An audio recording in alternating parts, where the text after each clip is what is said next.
cycle in 1979, you would have suffered, oh, how you would have suffered, for about 3 years. I was no good then at forecasting the near-term movements of stock prices, and I'm no good now. I never have the faintest idea what the stock market is going to do in the next 6 months, or the next year, or the next 2. But I think it is very easy to see what is likely to happen over the long term. Ben Graham told us why. Though the stock market functions as a voting machine in the short run, it acts as a weighing machine in the long run. Fear and greed play important roles when votes are being cast, but they don't register on the scale. By my thinking, it was not hard to say that over a 20-year period, a 9.5% bond wasn't going to do as well as the disguised bond called the Dow that you could buy below par, that's book value, and that was earning 13% on par. Let me explain what I mean by that term I slipped in there, disguised bond. A bond, as most of you know, comes with a certain maturity and with a string of little coupons. A 6% bond, for example, pays a 3% coupon every 6 months. A stock, in contrast, is a financial instrument that has a claim on future distributions made by a given business, whether they are paid out as dividends, or to repurchase stock, or to settle up after sale or liquidation. These payments are in effect coupons. The set of owners getting them will change as shareholders come and go, but the financial outcome for the business's owners as a whole will be determined by the size and timing of these coupons. Estimating those particulars is what investment analysis is all about. Now, gauging the size of those coupons gets very difficult for individual stocks. It's easier, though, for groups of stocks. Back in 1978, as I mentioned, we had the Dow earning 13% on its average book value of $850. The 13% could only be a benchmark, not a guarantee. Still, if you'd be willing then to invest for a period of time in stocks, you were in effect buying a bond at prices that in 1979 seldom inched above par, with a principal value of $891 and a quite possible 13% coupon on the principal. How could that not be better than a 9.5% bond? From that starting point, stocks had to outperform bonds over the long term. That, incidentally, has been true during most of my business lifetime. But as Keynes would remind us, the superiority of stocks isn't inevitable. They own the advantage only when certain conditions prevail. Let me show you another point about the herd mentality among pension funds, a point perhaps accentuated by a little self-interest on the part of those who oversee the funds. Here are 4 well-known companies, typical of many others I could have selected, and the expected returns on their pension funds' assets that they used in calculating what charge, or credit, they should make annually for pensions. Expected pension fund returns. Exxon, 1975, 7%, 1978, 7.8%, 2000, 9.5%. General Electric, 1975, 6%, 1978, 7.5%, 2000, 9.5%. General Motors, 1975, 6%, 1978, 7%, 2000, 10%. IBM, 1975, 4.8%, 1978, 5.5%, 2000, 10%. Yield on long-term government bonds, 1975, 8%, 1978, 10.4%, 2000, 5.5%. Now, the higher the expectation rate that a company uses for pensions, the higher its reported earnings will be. That's just the way that pension accounting works, and I hope, for the sake of relative brevity, that you'll just take my word for it. Expectations in 1975 were modest. 7% for Exxon, 6% for GE and GM, and under 5% for IBM. The oddity of these assumptions is that investors could then buy long-term government non-callable bonds that paid 8%. In other words, these companies could have loaded up their entire portfolio with 8% no-risk bonds, but they nevertheless used lower assumptions. By 1982, they had moved up their assumptions a little bit, most to around 7%. But now you could buy long-term governments at 10.4%. You could, in fact, have locked into that yield for decades by buying so-called strips that guaranteed you a 10.4% reinvestment rate.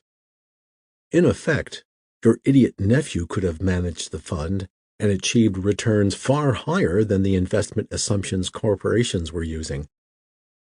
Why in the world would a company be assuming 7.5% when it could get nearly 10.5% on government bonds? The answer is that rearview mirror again. Investors who'd been through the collapse of the Nifty 50 in the early 1970s were still feeling the pain of the period and were out of date in their thinking about returns. They couldn't make the necessary mental adjustment. Now, fast forward to 2000, when we had long-term governments at 5.4%. And what were the four companies saying in their 2000 annual reports about expectations for their pension funds?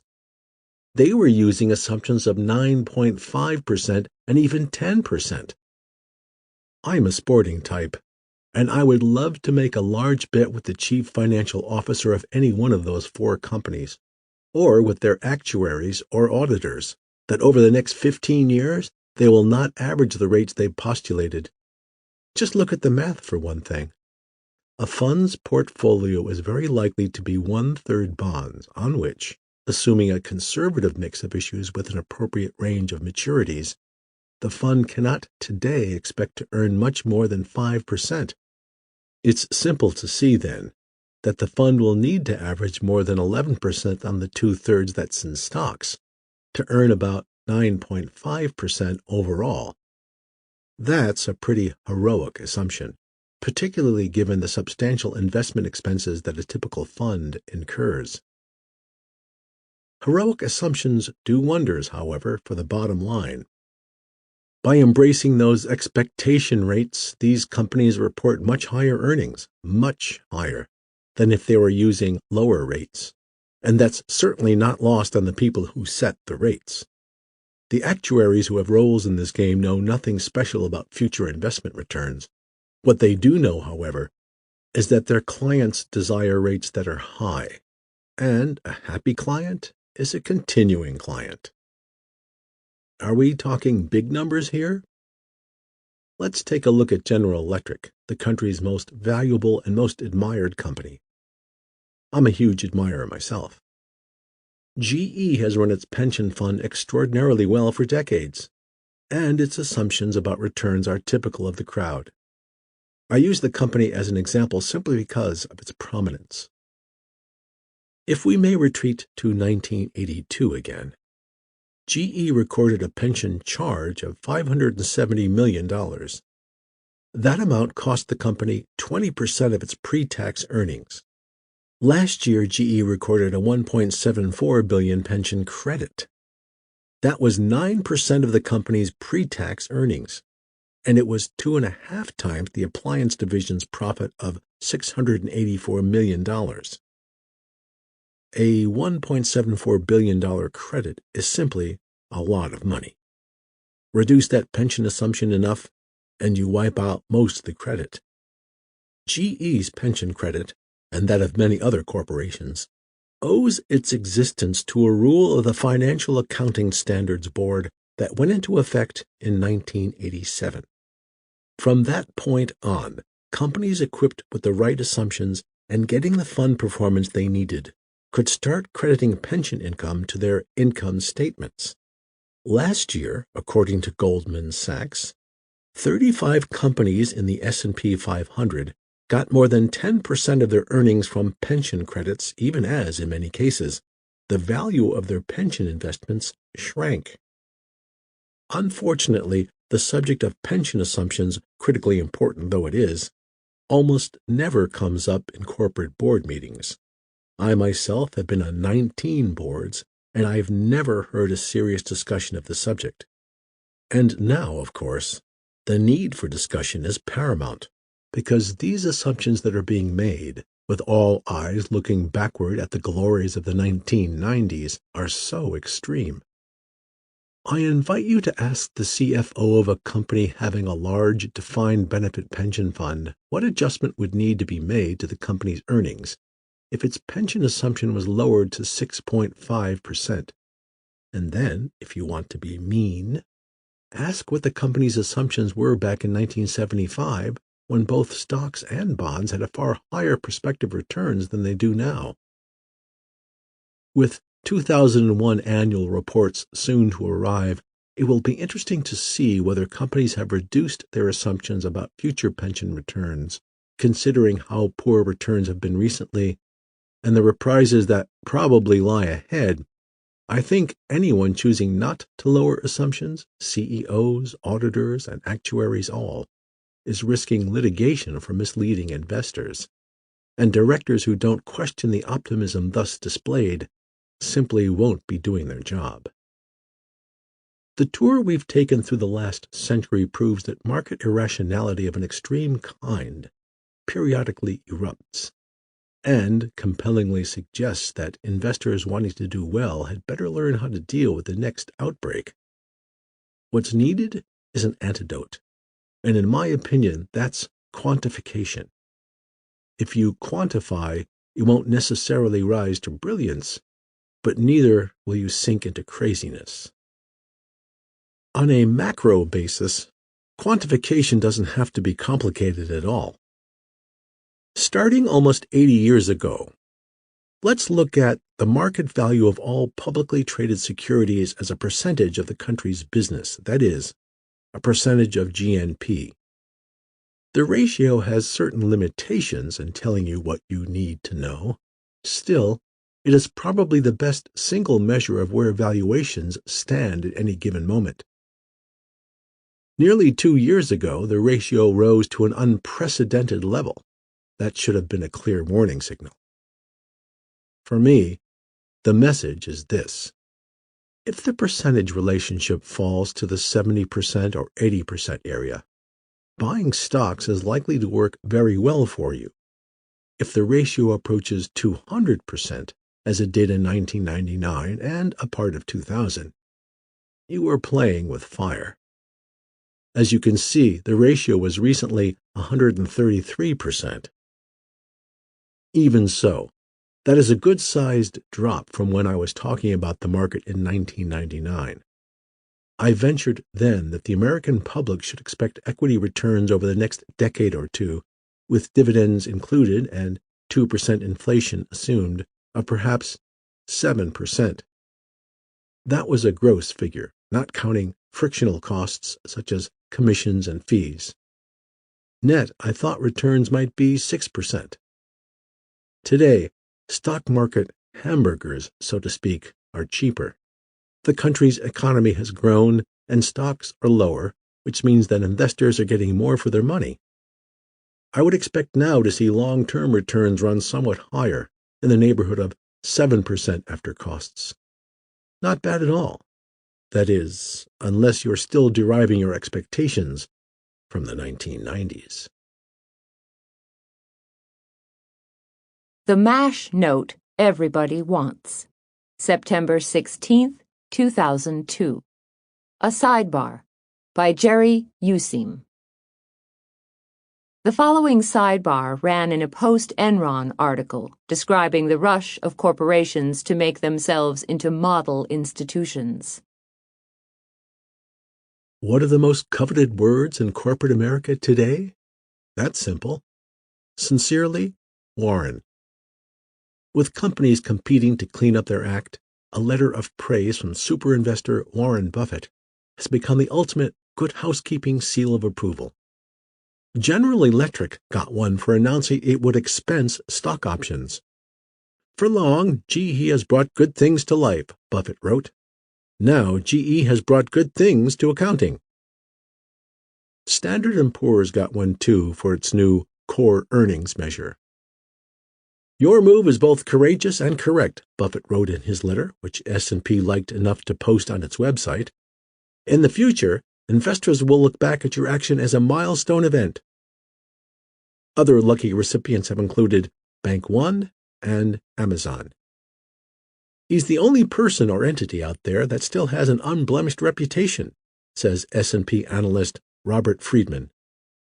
Well, a few other voices still command credulity, such as John Bogle, the outspoken founder of Vanguard Group. But how did Bogle know that a speech about corporate accountability went over well? Buffett gave me a very nice note after reading that speech, he says. The Oracle of Everything, November 11th, 2002, by Andy Serwer. In the 47 years that Warren Buffett has run Berkshire Hathaway, the company's stock has fallen roughly 40% to 50% at 4 different times. We will identify 3 of those episodes: 1973 to 74, 87 to 88, and 2007 to 2008, and move on to the other perpetrator, the Internet bubble. This cover story picks up Buffett in late 2002, when the bubble had clearly burst, and Berkshire's A stock had climbed back from just over $40,000 in early 2000 to more than $70,000. Meantime, the word abroad about Buffett was that maybe he wasn't a relic after all, as so many market pundits had adamantly asserted him to be in the days when their heads were in the bubble. Andy Serwer, who was then writing copious amounts of copy for Fortune under the name Street Life, and who in 2006 became managing editor of the magazine, happened to get assigned to this Buffett's Back story at a time when Buffett was headed to California with a group of men on a golfing trip. Not that Buffett was himself playing golf. He couldn't because of a torn rotator cuff. But this particular group of men had been playing Pebble Beach, Spyglass, and Cypress Point every year for 2 decades, and Buffett wasn't inclined to give up the sociability of it all. So Andy went to Pebble Beach, too. He hung around with Buffett throughout the day, in a scenic spot when the rooms of neither were available, in Buffett's room, and at night when Buffett and the golfers congregated. Among the others were Charlie Munger, Tom Murphy of Cap Cities ABC, George Gillespie of Cravath, Swaine and Moore, Don Graham of Washington Post, and Sandy Gottsman and my husband John Loomis of First Manhattan Company. Andy quickly decided it would not be all bad to do the entirety of his future reporting at Pebble Beach. Unsurprisingly, no other reporting assignment has since taken him there. C.L. For decades, the name Warren Buffett has conjured up the image of a golden touch investor, a solid, straight-shooting, deep, value-minded soul who, as dozens of biographies and investing primers will tell you, believes in buying companies, not stocks.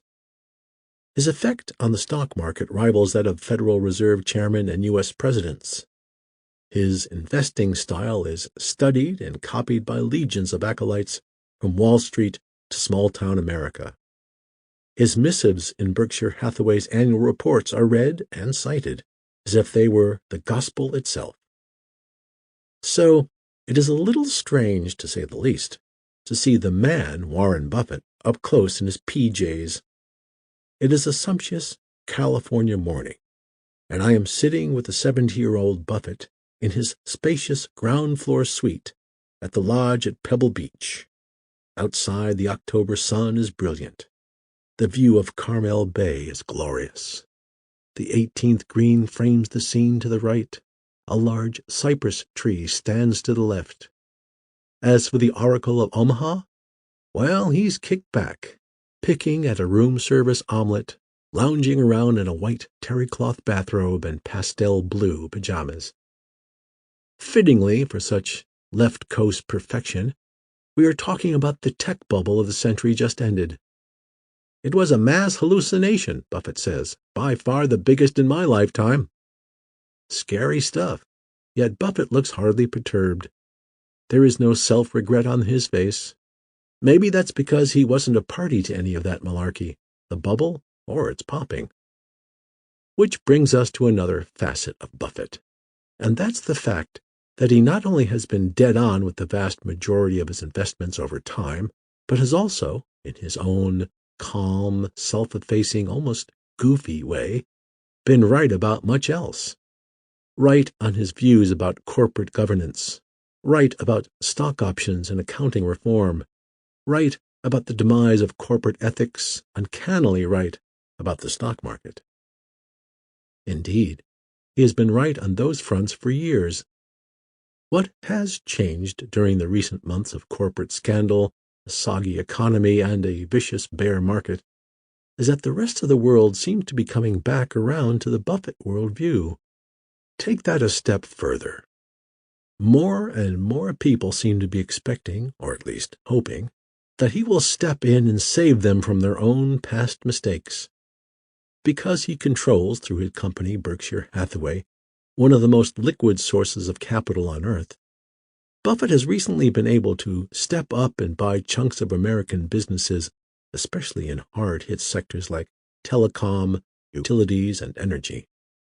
He's doing what he has always done these many years, buying at the bottom of the market, not the top. As simple as that feat may sound, no one has been able to match it. For us mere mortals, that is reason enough to watch his every move. And that is also why fortune has returned to this subject. When we asked for a little bit of Buffett's precious time, we got instead an extraordinary 48-hour peek into the oracle's mind and a marathon conversation that spanned everything from nuclear bombs to junk bonds to Barry Bonds to Barry Switzer to Elliot Spitzer. Right now, though, we are talking about a time many believed he was wrong. Hard to imagine, but it wasn't long ago that a good number of people on Wall Street and in Silicon Valley thought this fabled investor was irrelevant, washed up. Buffett's take on things seemed out of tune. The rules of the game had changed, but he just didn't get it. Warren Buffett should say, "I'm sorry," fumed Harry Newton, publisher of Technology Investor magazine in early 2000. How did he miss the Silicon wireless, DSL, cable, and biotech revolutions? It is hardly necessary to point out that this was during the age of irrational exuberance, when the NASDAQ was flying and Berkshire's stock was flopping. Buffett's fixation on value and values, too. His focus on the long term, not the short term. That was old hat. What was wrong with the stock option culture, financial engineering, and situational ethics, to use one of Buffett's own phrases? The stuff worked, didn't it? Did it ever bother you, I asked him, that people said you were a has-been, that you were through? Never, he says in his folksy, gravelly voice. Nothing bothers me like that. You can't do well in investments unless you think independently. And the truth is, you're neither right nor wrong because people agree with you. You're right because your facts and your reasoning are right. In the end, that's all that counts. And there wasn't any question about the facts or reasoning being correct. My time with Buffett begins back in Omaha on a Sunday and continues on a NetJet's Gulfstream out to Monterey, where his sister Bertie picks us up and drives us over to Pebble Beach. At Pebble, he spends most of his time holed up in his room instead of out on the links with his usual biennial eightsome due to a torn left rotator cuff. The injury is not a huge problem for Buffett. For one thing, it isn't that painful, and for another, he's not that crazy about golf. I've got the highest handicap of any member of Augusta, he brags. The shoulder injury affords him much more time to work, reading, writing, and phoning, which is what he loves anyway. There is only one logical thing to do when you have the world's greatest financial mind cornered in his room with an injured wing, and that is to ask him about the stock market. The problem is, Buffett doesn't like to talk about stock prices per se, though he did so in a November 1999 Fortune article in which he strongly implied that the market was too high. Historians might do well to observe the parallels between that article and the warning Bernard Baruch famously gave in the 1920s. Fortune ran a follow-up piece about his views last year, in which Buffett said that many corporations would be forced to lower their inflated expectations for the returns on their pension funds. He is proving to be right. And he pointed out that the value of all U.S. stocks was then a full third higher than the U.S. gross national product, well above the ratio's peak in 1929. The message was clear. Stocks could continue falling. Right again. So what does Buffett think about the market now? Not much more than, the bubble has popped, but stocks are still not cheap. There is no question, however, that now is a better time to buy stocks than it was in 1999, he confirms. Buffett's investing precepts remain unflinching as well. Investors need to avoid the negatives of buying fads, crummy companies, and timing the market, he says. Buying an index fund over a long period of time makes the most sense. What about buying Berkshire Hathaway stock? I don't know about that. It's kind of high right now, he says, though I'd rather own it than the S&P 500 when we were talking about buying back our stock. In early 2000, when it dipped into the low 40,000s, now that was a real sign. He lets out one of his patented guffawing chuckles, kicking his feet up on the glass coffee table. His stock has risen to more than $70,000 since then. Investors take note. Next time Buffett talks about a buyback, buy. The center of Buffett's life isn't the broader stock market, but his company, Berkshire Hathaway. And understanding how it works is key to understanding Buffett's thinking. For that, I first check in with Buffett's partner, Charlie Munger, who is a member of the golfing party, along with Tom Murphy, former head of Cap Cities, and Don Graham, CEO of the Washington Post Company. It's so extreme the way Berkshire is operated that I think a lot of people don't fully understand it, Munger tells me. We have less overhead and faster decision-making than any other place of our size in the world. It is truly difficult to overstate just how different Berkshire Hathaway is from other companies. For the record, it is a conglomerate with sizable operations in insurance. It holds large stakes in giant American companies such as Coke, Gillette, and American Express. Berkshire also controls a significant utility and gas pipeline business and owns an amazing cornucopia of mundane operations, things like furniture retailers, jewelry shops, and shoe factories. The company has grown with no master plan or strategic roadmap, and yet the physical makeup of Berkshire provides investors with a pretty good window into the mind of Buffett. For instance, for years, Berkshire was best known as an insurance company with those big stock holdings. But a couple of things have happened. First, Buffett has largely stopped buying huge blocks of stock of companies. His purchases of the Washington Post, for instance, date back to the 1970s. Why has he stopped? Simple. Stock prices have been too high to his taste for years.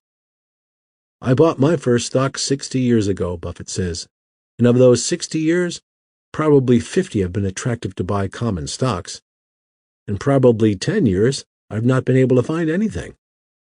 Most of those 10, notably, have been recent ones.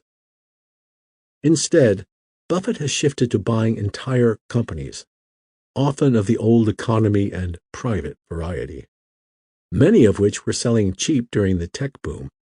Some of the acquisitions have also been insurance operations, but others have been part of the aforementioned cornucopia: Benjamin Moore Paint, Shaw Carpets, a utility called Mid-American Energy, and most recently, the Pampered Chef, a privately held direct marketer of kitchenware. The result is that Berkshire's famous stock holdings have become somewhat de-accentuated. Recently, that portfolio was worth some $26 billion. And while the insurance segment has grown, the part of the conglomerate made up of manufacturing and service companies is now much larger than before. Insurance still accounts for about half of Berkshire's revenues. On a relative basis, though, it's falling. Through the acquisition of these various businesses, some 20 over the past 5 years, the number of employees working at Berkshire Hathaway companies has grown at a healthy clip. Today, more than 145,000 folks around the country can stand up and say, "I work for Warren Buffett." That would make Berkshire about the 25th largest private employer in the U.S. That's more than the headcount at PepsiCo or Marriott. How does Warren Buffett find new companies to add to the fold? Typically, they come to him. These days, Buffett says sellers appear in a couple of varieties. We now get two kinds of calls. We get contacted where people only want us, meaning they want their businesses to become Berkshire companies. And now we get calls where people only want cash, and fast. We're the buyer who can come up with cash over a weekend. Fitting into the former category, sellers who approach him because they want to be Berkshire companies, is Buffett's latest acquisition, the Pampered Chef. If you are a male or hate to cook, you may not have heard of this company, but if you don't fit into that description, it's very likely you have. Pampered Chef consultants sell cookware and utensils at parties in their homes. It's a sort of upscale Tupperware model. 22 years ago, founder Doris Christopher borrowed $3,000 from a life insurance policy to start the business so that she could work flexible hours and spend time with her young daughters. Today, her company has more than $700 million in sales, which comes from some 70,000 direct marketers who host more than 19,000 in-house demonstrations a week. As for profits, we can say only that Pampered is plenty profitable with mouth-watering margins. Even though her business was flourishing, Christopher knew she needed a plan in the event she A. dropped dead, or B. decided upon aging to step back from the business. She had heard about Warren Buffett years ago, and in the back of my mind I thought, wouldn't it be great to be part of his company? But we dismissed it at the time. The name Berkshire came up again, though, and in mid-September, Christopher's bankers at Goldman Sachs contacted Buffett, who immediately liked what he saw. Within a matter of days, Christopher and her president, Sheila O'Connell Cooper, were winging from Chicago to Omaha for a sit-down with the Oracle.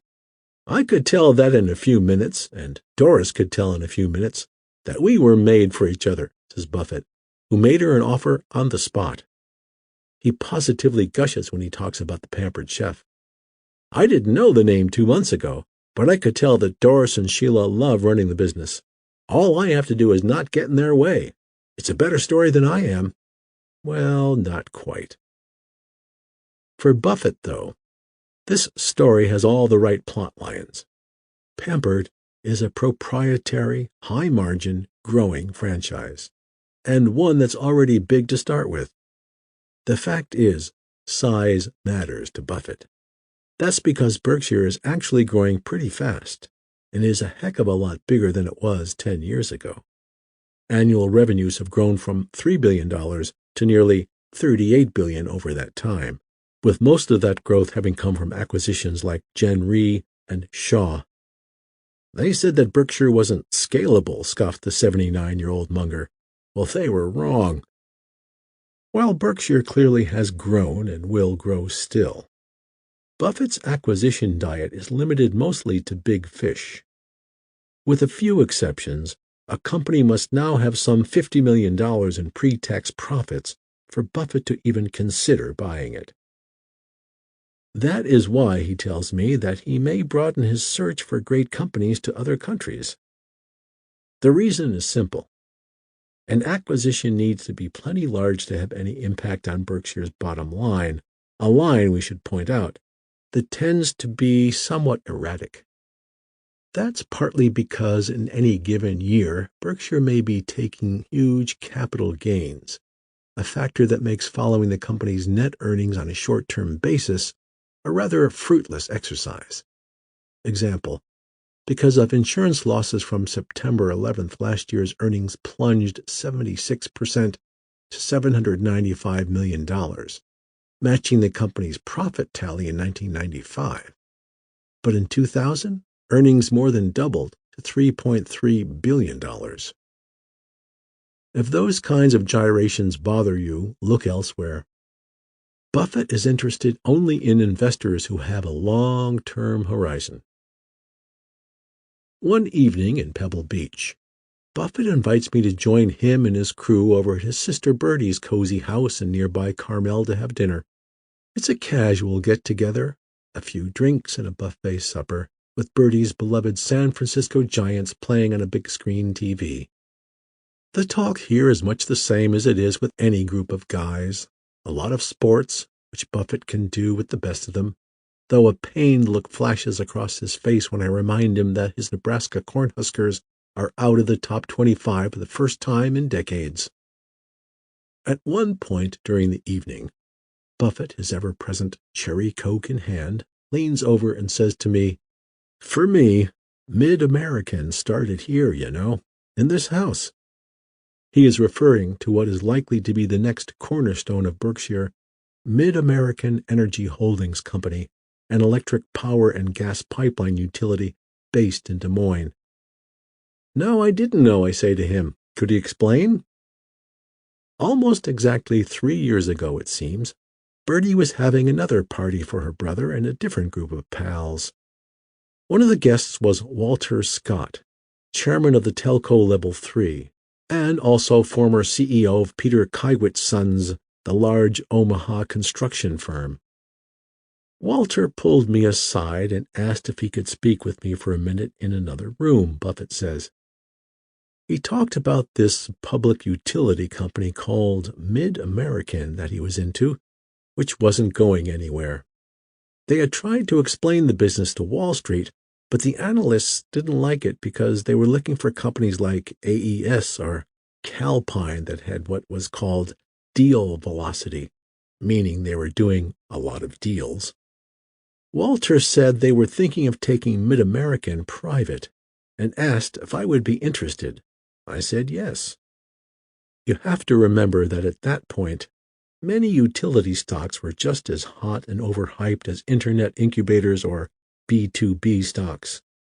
Calpine and AES, for instance, traded at $56 and $70 respectively at their peaks. Today, each sells for around $2. The origin of the utility bubble goes back to the Energy Policy Act of 1992, which lured companies into the seemingly sexy, unregulated end of the business. Unregulated utilities produce power on a speculative basis without guaranteed customers, but can sell that power at market rates. A regulated utility has guaranteed customers and regulated rates. As more and more money streamed into unregulated businesses, David Sokol, CEO of Mid-American, saw what he thought was a tremendous opportunity. Regulated assets were being overlooked. By the mid-1990s, Mid-American owned regulated utilities in California, Iowa, and Britain. But while Enron and its ilk sported PEs of 30 to 50, Mid-American was selling for 6 to 8 times earnings. We couldn't figure out what the other companies were doing, says Sokol. They kept on building power plants and adding capacity. I guess because they thought demand would go up forever. And their trading businesses were also a mystery. The profits seemed impossible to us. Meanwhile, Mid-American's stock was languishing. So Sokol decided in October 1999 to abandon the public markets and sell out to Buffett. Berkshire effectively ended up buying 80% of the company for $35.05 a share, a cost of $3.3 billion. Buffett's timing wasn't impeccable, but it was close. By the summer of 2001, the unregulated energy business, headlined by Enron, began its spectacular collapse. By earlier this year, the situation had become dire for many of these players, including Williams Companies, which suddenly found itself in need of a large amount of cash. What Williams had to offer was the Kern River Pipeline, which transports 850 million cubic feet of gas, CFG, per day over 935 miles from the Rocky Mountains to Las Vegas and California. The price tag? $950 million, which was hundreds of millions less than the market would have valued it 2 years earlier. Even sweeter for Buffett was MidAmerican's purchase this past July of the 4.3 billion CFG per day, 16,600-mile northern natural gas pipeline. With obvious pleasure, Buffett leans back on the couch and tells the story as though relating the hooking of a giant tuna. Northern Natural used to be a prominent Omaha company.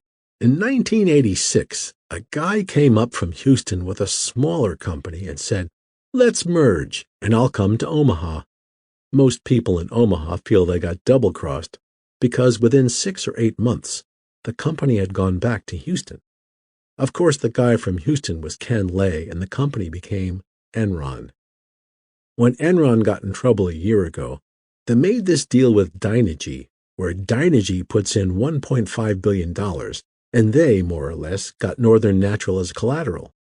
So Dynegy takes over the pipeline for its $1.5 billion, and then Dynegy gets in trouble. So they call us on a Friday and say, "We need a deal by next week that we're sure will close for cash." So we sent a team down, and we sign a contract by the following Monday morning. Here's how the math works. Enron effectively sells the pipeline to Dynegy in January for $1.5 billion. Dynegy sells it to Buffett's MidAmerican 6 months later for, get this, $928 million. Nice.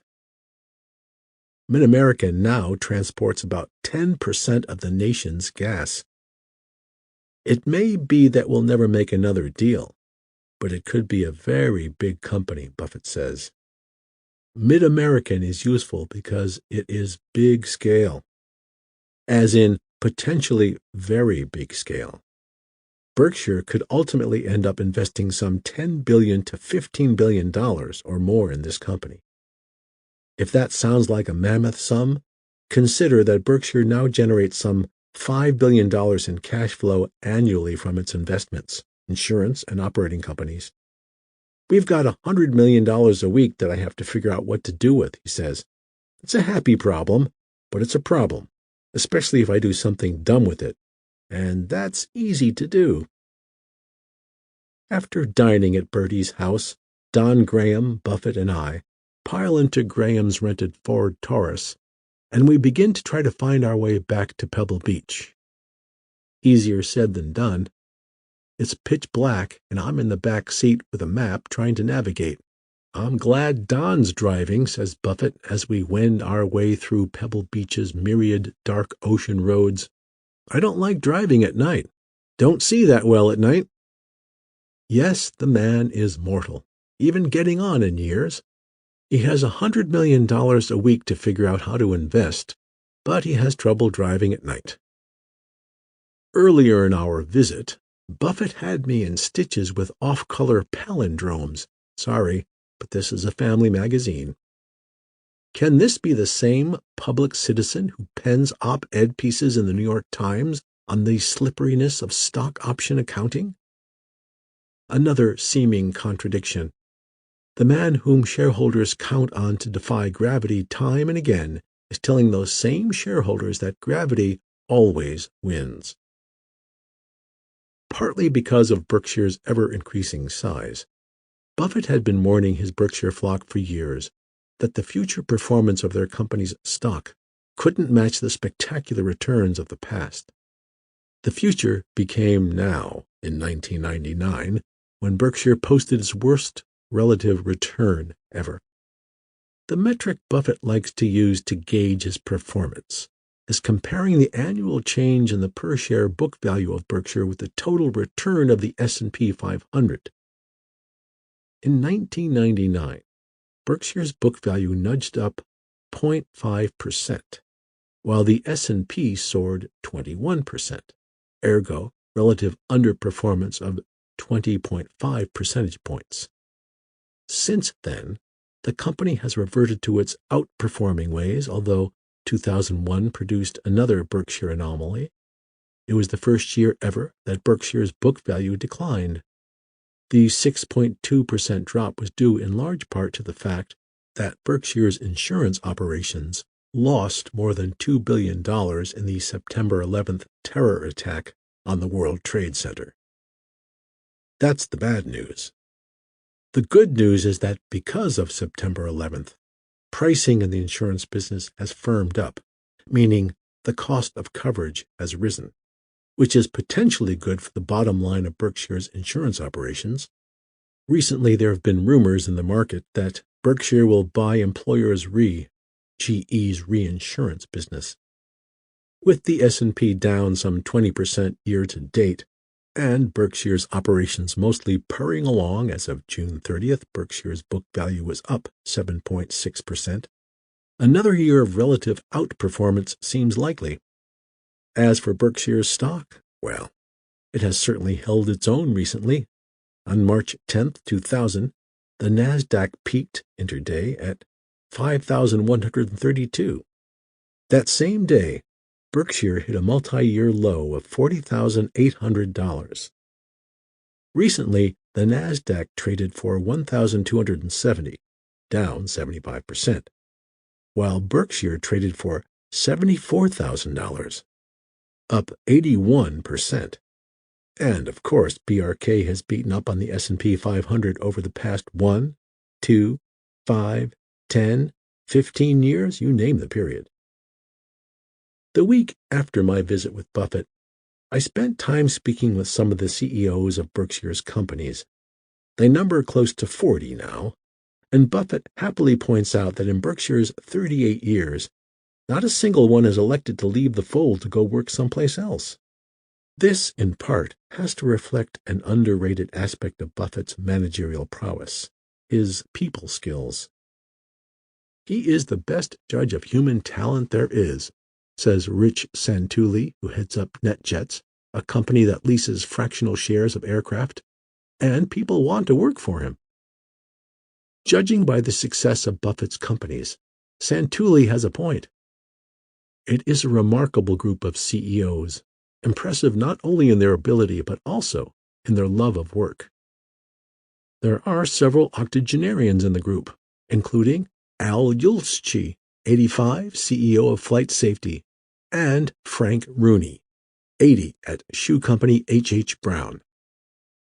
Joe Brandon, on the other hand, at 43, is one of the youngest Berkshire CEOs. Named head of General Re a year ago, Brandon is also sitting in Berkshire's hottest of hot seats. Even before September 11th, Gen Re, which Berkshire bought for $22 billion of stock in 1998, has had troubles.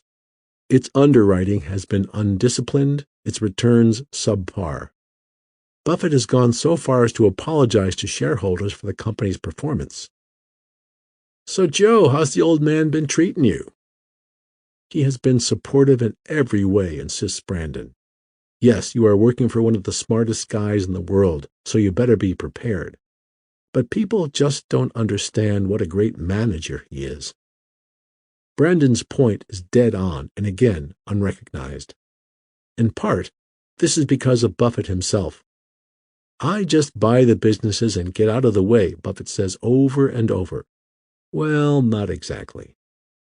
Dig deeper and you discover that Buffett is engaged with each of his companies to a varying degree, depending on his interest and whether the particular business warrants his attention.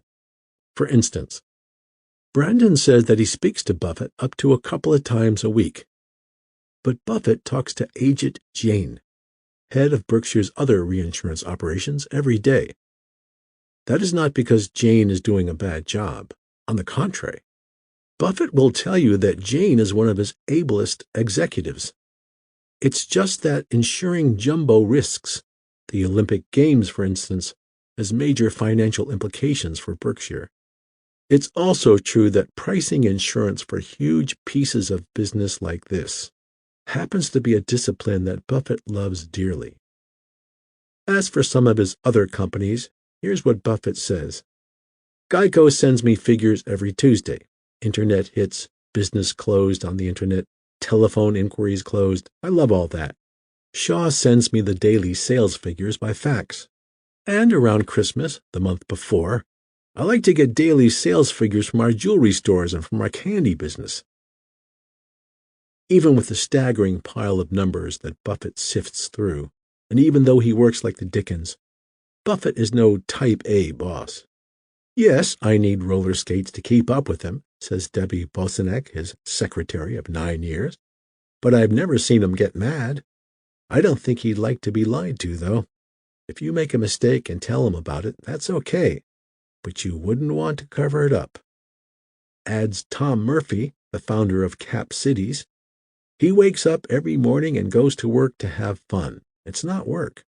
He's only with people he likes, so he isn't stressed out. Buffett is probably one of the few CEOs in America who spends much of the day reading.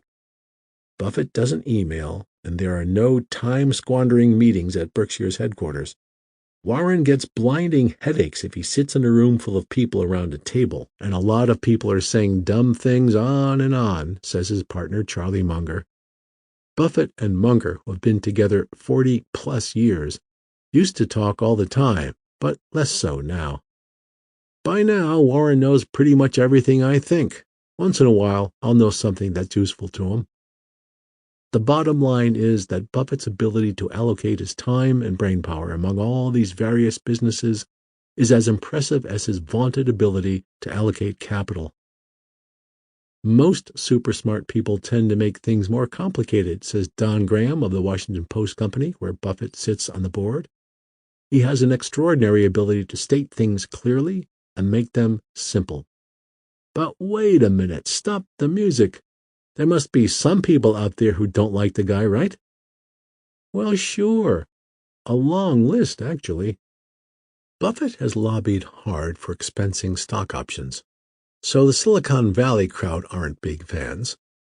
Some also point out that for all of Buffett's grousing about corporate governance, Berkshire has a paucity of outside directors. Buffett gives money to Planned Parenthood, so he's not a favorite of the right-to-lifers. Many investment bankers don't like him. They can't snow him. And he's no friend to the Wall Street analysts. He won't give them any guidance. And as someone, the only one, who routinely and consistently beats the market, he must drive disciples of the efficient market theory crazy. Harvey Pitt may be a bit peeved at him, since Buffett has been less than supportive of his tenure.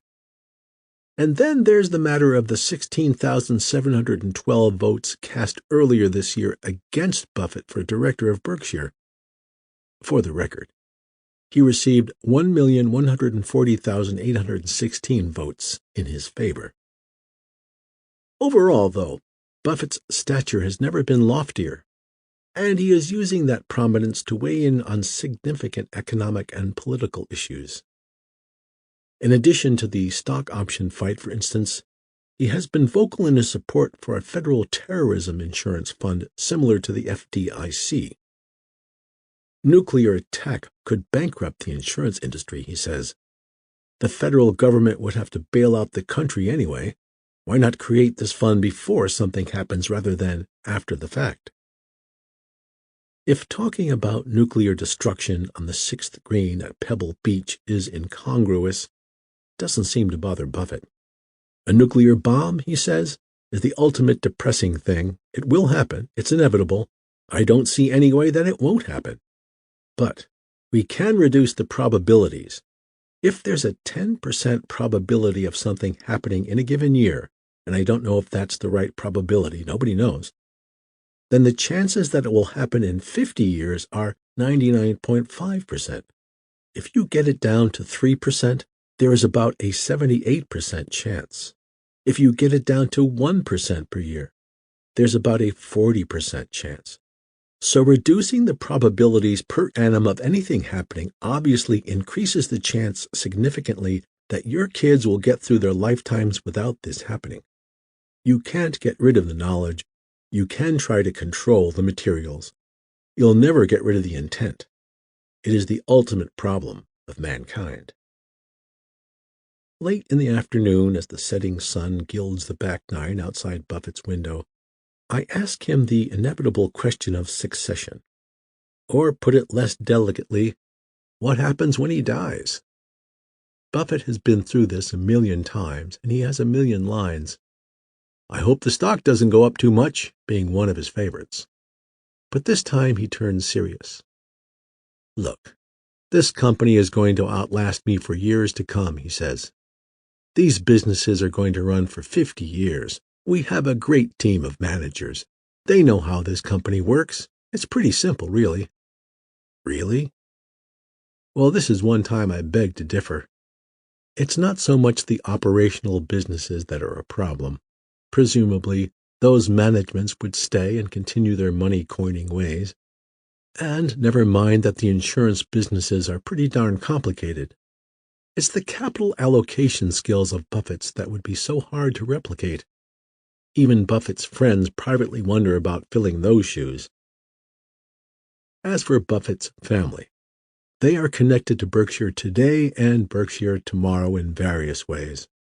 Buffett's wife, Susie, is a board member of Berkshire and lives in San Francisco, but frequently travels with Buffett. For more than 20 years, Buffett has lived in Omaha with a woman named Astrid Manx. It's a unique arrangement, but one that seems to suit all parties. Susie Buffett is also CEO of the Buffett Foundation. Buffett's Berkshire stock, now valued at $34 billion, will go to Susie when he dies, assuming he dies first. And then, when she dies, virtually all of her assets will go to the Buffett Foundation, which will then distribute the assets. Buffett's elder son, Howard, until recently an executive at an agricultural equipment company, is also a director of Berkshire, and upon his father's death would become non-executive chairman of the company. Buffett's two other children, Susie, a homemaker, and Peter, a musician, are trustees of the foundation. After Buffett is gone, the foundation will become one of the largest philanthropic organizations in the world, though one intriguing point is that Buffett hasn't designated where the money goes.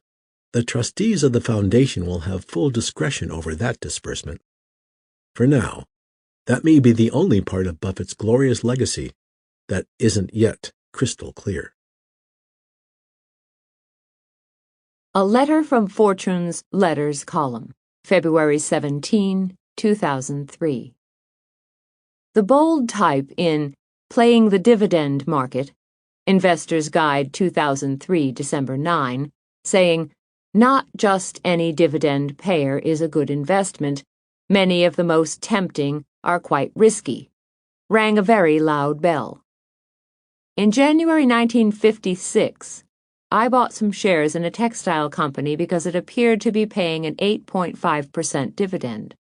But it turned out that dividends hadn't yet caught up with a decrease in net income. I sold the stock a year later for a 64% loss. That was the biggest mistake of my life. The company was Berkshire Hathaway, which Warren Buffett took over a few years after that.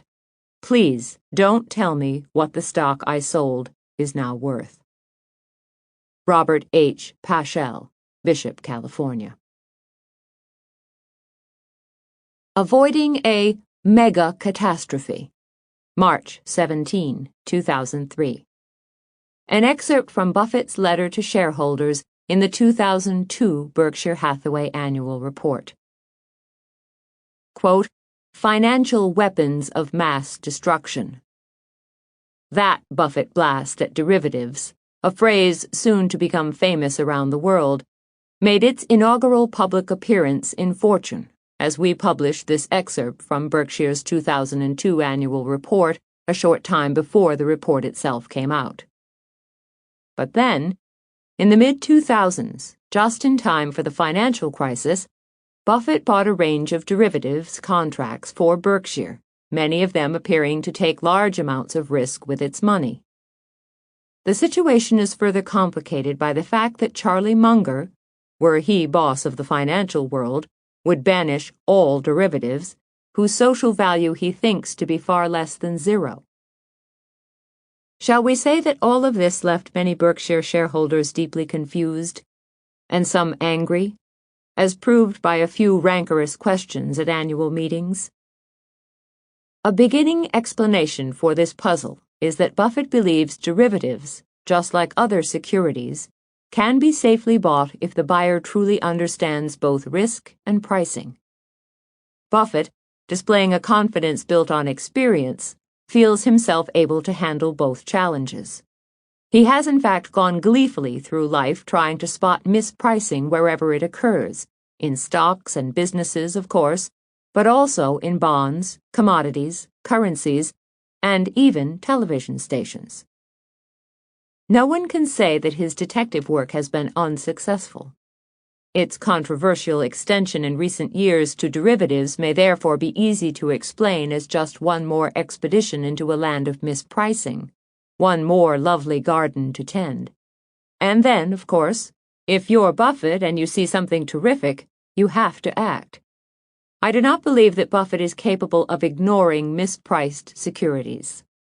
To date, the derivatives contracts that Buffett controversially entered into during the mid-2000s have increased the volatility of Berkshire's earnings, a fact to which Buffett assigns zero importance, but have otherwise had only beneficial effects. Buffett, in fact, has referred again and again in his annual letter to A, the billions of dollars of float that have been generated by Berkshire's derivatives, and B, his expectation as well that satisfying amounts of underwriting profit will be earned on them. Since some of the contracts on the books extend to 2028, 2 years before the centennial of his birth, he wishes also to be around, at the end, to see how it all worked out. C.L. Charlie Munger and I are of one mind in how we feel about derivatives and the trading activities that go with them. We view them as time bombs, both for the parties that deal in them and the economic system. Having delivered that thought, which I'll get back to, let me retreat to explaining derivatives, though the explanation must be general because the word covers an extraordinarily wide range of financial contracts. Essentially, these instruments call for money to change hands at some future date, with the amount to be determined by one or more reference items such as interest rates, stock prices, or currency values. If, for example, you're either long or short an S&P futures contract, you are a party to a very simple derivatives transaction, with your gain or loss derived from movements in the index. Derivatives contracts are of varying duration, running sometimes to 20 or more years, and their value is often tied to several variables. Unless derivatives contracts are collateralized or guaranteed, their ultimate value also depends on the creditworthiness of the counterparties to them. In the meantime, though, before a contract is settled, the counterparties record profits and losses, often huge in amount, in their current earnings statements without so much as a penny changing hands. The range of derivatives contracts is limited only by the imagination of man, or sometimes, so it seems, madmen. At Enron, for example, newsprint and broadband derivatives, due to be settled many years in the future, were put on the books. Or say you wanted to write a contract speculating on the number of twins to be born in Nebraska in 2020. No problem. At a price, you will easily find an obliging counterparty. When we purchased Gen Re, it came with General Re Securities, a derivatives dealer that Charlie and I didn't want, judging it to be dangerous. We failed in our attempts to sell the operation, however, and are now terminating it. But closing down a derivatives business is easier said than done. It will be a great many years before we are totally out of this operation, though we reduce our exposure daily. In fact, the reinsurance and derivatives businesses are similar. Like hell, both are easy to enter and almost impossible to exit. In either industry, once you write a contract, which may require a large payment decades later, you are usually stuck with it. True, there are methods by which the risk can be laid off with others, but most strategies of that kind leave you with residual liability. Another commonality of reinsurance and derivatives is that both generate reported earnings that are often wildly overstated. That's true because today's earnings are in a significant way based on estimates whose inaccuracy may not be exposed for many years. Errors will usually be honest, reflecting only the human tendency to take an optimistic view of one's commitments. But the parties to derivatives also have enormous incentives to cheat in accounting for them. Those who trade derivatives are usually paid in whole or part on earnings calculated by mark-to-market accounting. But often there is no real market. Think about our contract involving twins, and mark-to-model is utilized. This substitution can bring on large-scale mischief. As a general rule, contracts involving multiple reference items and distant settlement dates increase the opportunities for counterparties to use fanciful assumptions. In the twin scenario, for example, the two parties to the contract might well use differing models, allowing both to show substantial profits for many years. In extreme cases, mark-to-model degenerates into what I would call mark-to-myth. Of course, both internal and outside auditors review the numbers, but that's no easy job. For example, General Re Securities at year-end, after 10 months of winding down its operation, had 14,384 contracts outstanding, involving 672 counterparties around the world. Each contract had a plus or minus value derived from one or more reference items, including some of mind-boggling complexity. Valuing a portfolio like that, expert auditors could easily and honestly have widely varying opinions. The valuation problem is far from academic. In recent years, some huge-scale frauds and near-frauds have been facilitated by derivatives trades. In the energy and electric utility sectors, for example, companies used derivatives and trading activities to report great earnings until the roof fell in when they actually tried to convert the derivatives-related receivables on their balance sheets into cash. Mark-to-market then turned out to be truly mark-to-myth. I can assure you that the marking errors in the derivatives business have not been symmetrical. Almost invariably, they have favored either the trader who was eyeing a multi-million-dollar bonus or the CEO who wanted to report impressive earnings, or both. The bonuses were paid and the CEO profited from his options. Only much later did shareholders learn that the reported earnings were a sham. Another problem about derivatives is that they can exacerbate trouble that a corporation has run into for completely unrelated reasons.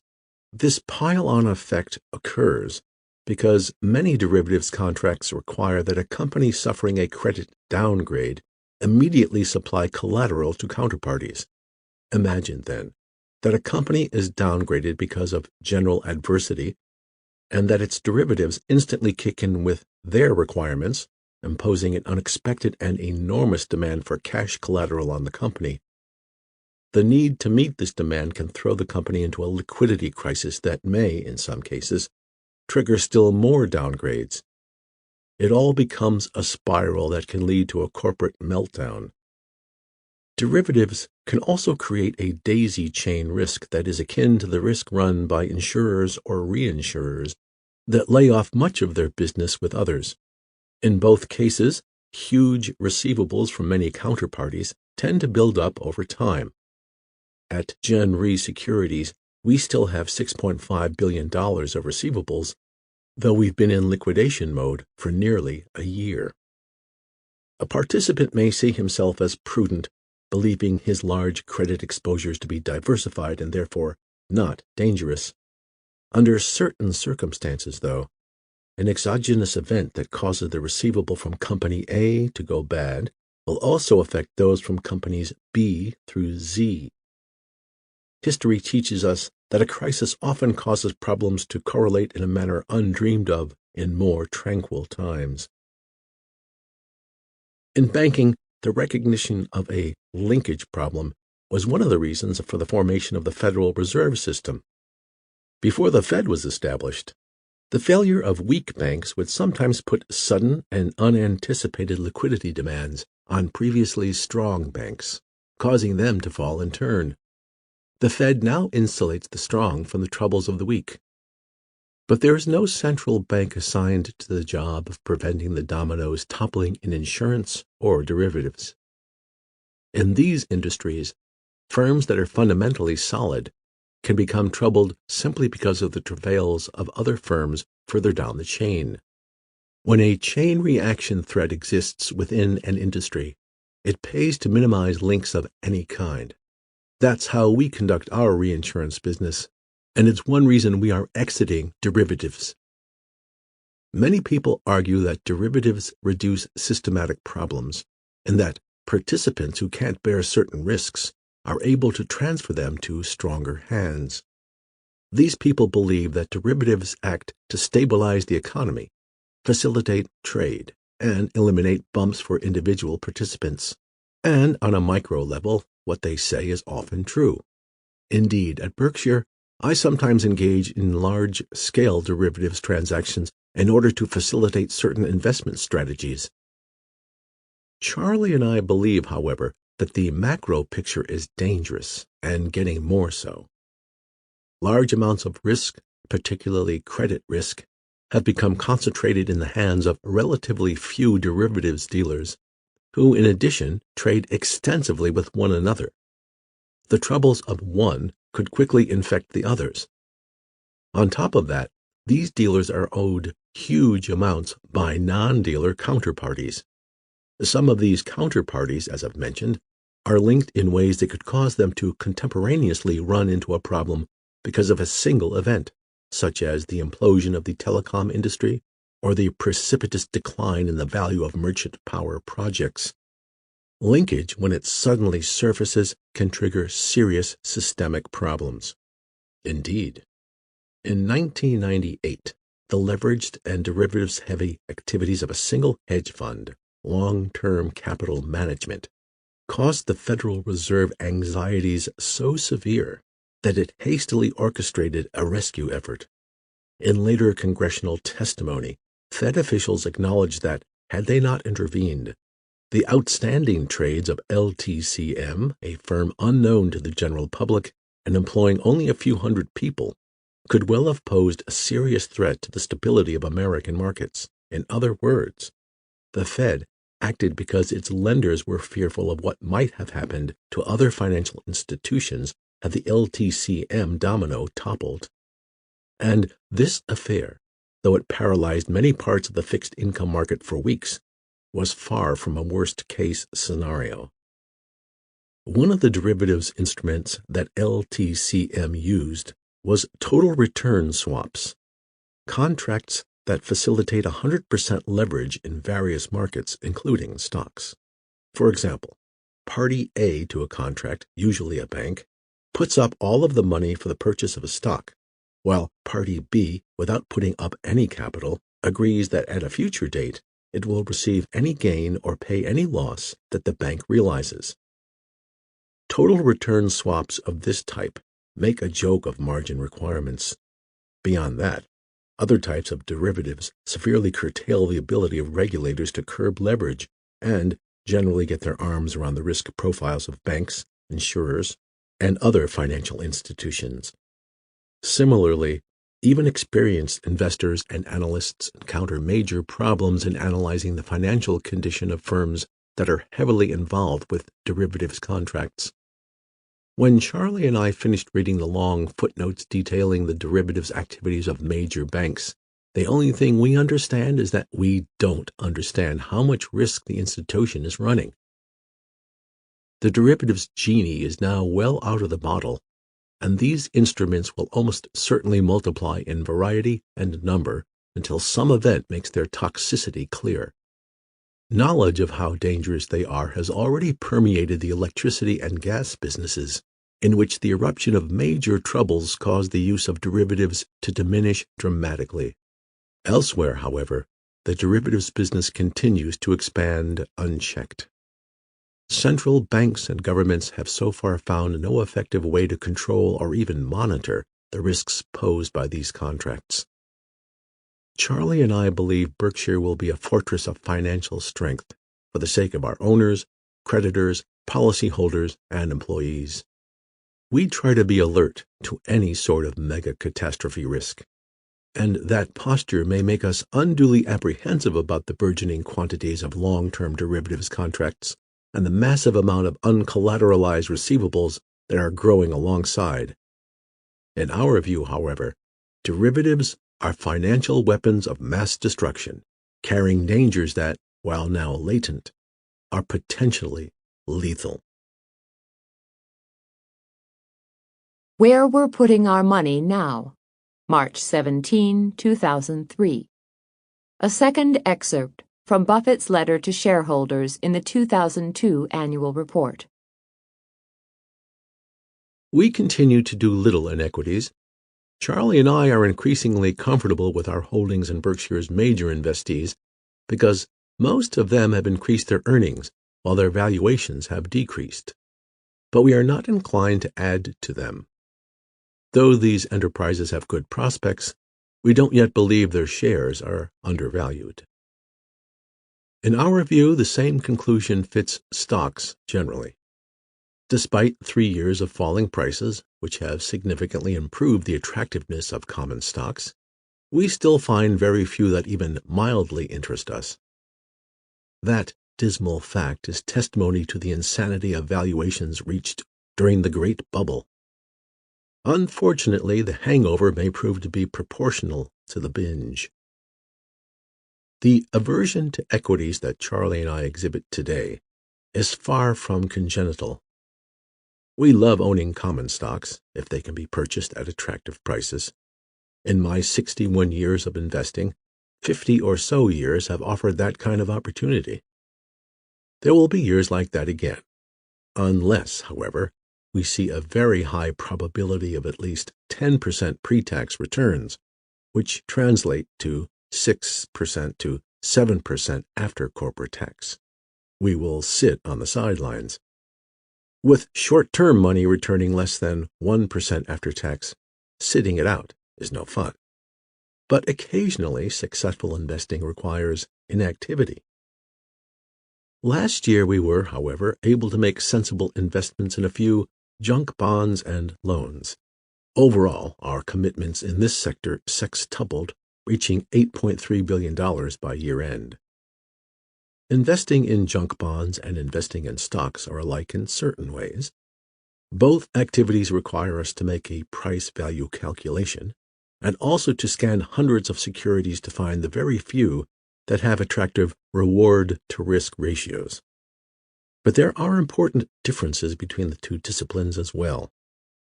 In stocks, we expect every commitment to work out well because we concentrate on conservatively financed businesses with strong competitive strengths, run by able and honest people.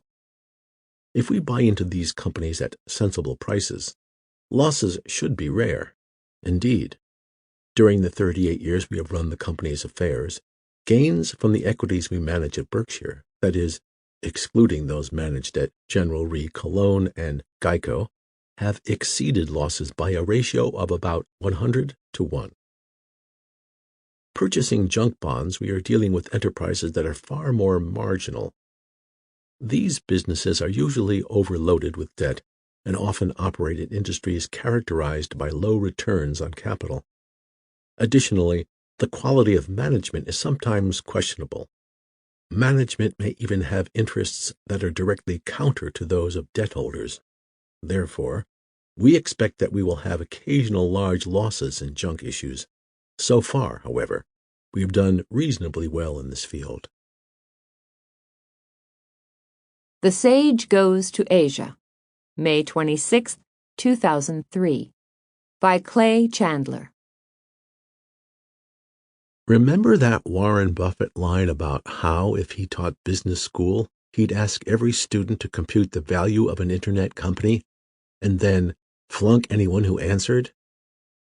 He could say the same about Chinese stocks.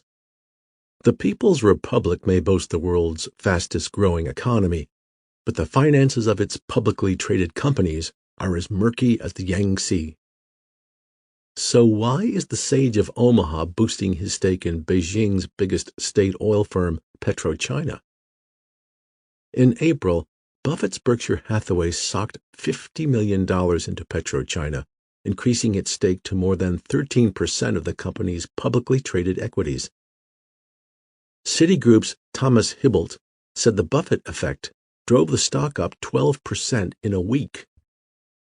The purchase raises Buffett's total investment in the company to merely $500 million, making him the second largest outside investor after Britain's BP.